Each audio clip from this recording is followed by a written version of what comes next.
Hello, everyone. Today I'm going to talk a little bit about shifting our perspective and trying to see or perhaps look for the good in everything. But first, for those of you who might not know me, my name is Profeta, and I'm a meditation teacher who spent many years, over 20 plus years, studying meditation, mindfulness, and contemplative practices in monasteries of the United States as well as Nepal and India. And my passion is sharing some of the knowledge that I've gained, maybe offering you a method or tool that can help guide you along the path of self-discovery and healing and truly help you know more about yourself. Now, I'm sure many of you have heard someone say that we must look for the good in the bad, or try to see the happy in the sad, and everything that makes us grateful, not hateful. But for this sort of shift in perspective to happen, it takes a retraining of the mind. It takes a conscious and mindful decision to be made regarding where are we going to place or put our attention. You know, we need to embark upon a mental training program, if you will. You know, we need to train the mind to stay more focused on the positive and learn to let go or not ruminate, not dwell upon the negative thoughts and experiences that do and that will come our way. Now, this isn't an easy task because what we need to do is retrain the mind to overcome mental habits that have been created and mental habits that have been in place for a long period of time. So we need to learn how to see the best in everything and the beauty in everyone, but it's going to take a while to overcome those mental habits that are there. But as we do, as we practice more and more to look for the good, we begin to see the beauty and the good that is all around us all the time. Because the mind perceives what it dwells upon.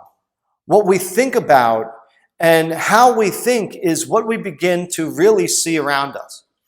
For example, have any of you ever sort of considered maybe buying a car, or maybe you narrowed it down to the brand, but you just weren't sure what model you wanted, so you're trying to decide, do I want the Honda Accord or the Honda Civic? And you're thinking about it, and while you're trying to decide about it, all of a sudden, everywhere you look, all you see are like Hondas on the road. It's like suddenly everybody in the world drives a Honda.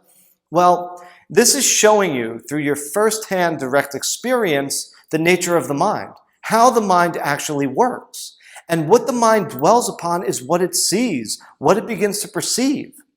So if our mind, for the most of the time, our mind is dwelling upon negative things, then it's going to perceive more negativity in the world around it. If the mind dwells upon positive things, it's going to see more positivity. This is why things such as gratitude practice, the advice to practice positive thinking, to look for the good, to look for the happy, all of these things are truly powerful ways to live, because there is, and it's not just me saying this, there's a large amount of evidence and research to back up their benefits. Meditation will definitely help us to make this shift in perspective, because the practice of meditation is about learning how to cultivate concentration and focus. Through meditation and mindfulness practices, we are actually learning how to pay attention to things. Sadly, we don't have it. We sort of have a short attention span. But through meditation, we learn how to put our mind where we want it, when we want it there, for as long as we want it there. And that's truly a very powerful ability. That's a profound ability to be able to do that. This ability to keep the mind where we want it is often cultivated by the returning back to the object of meditation whenever our mind begins to wander. This continual returning back over and over and over again is the practice. It builds up our ability to concentrate. It teaches us how to let go of the thoughts which really might not be wise for us to entertain or dwell upon or ruminate upon. But please know that when I say that we have to let go of thoughts that we don't want to entertain, this doesn't mean that we are avoiding. This doesn't mean we're suppressing, negating, or downplaying any bad, sad, negative thought or experience that comes into our life or that has come upon us or has been part of our past. We try not to let them take over our mind. we acknowledge them, we process them, and on some level, we truly should be thankful for them. For these negative experiences, there are lessons in them. There's things to be learned from them.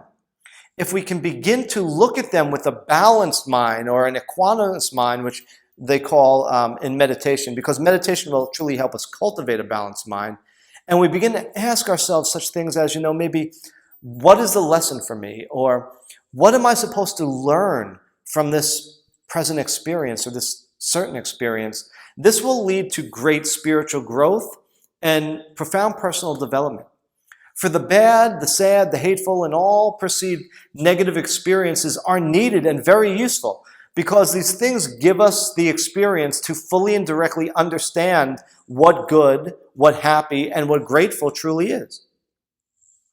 Albert Einstein said that there are two ways to live your life: as though nothing is a miracle, or as though everything is a miracle.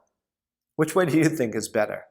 If you train your mind to see the good, if you guide your awareness to the beauty of life and try and find it each and every day, if you live as though everything is a miracle, then your eyes will open to the beauty, the magic, and the miracles that are happening around you every minute of every hour of every day. If you enjoyed this talk, please give it a thumbs up or a like, or share it with anyone you think might be interested. Please follow or subscribe so you can stay up to date on any future posts or talks that I do give. And if you have any questions or comments or any topic you would like me to discuss on a future post, then please feel free to leave them in the comment section below. God bless you all. I hope that and pray that each and every one of your days is truly filled with an abundance of love, health, happiness, and peace.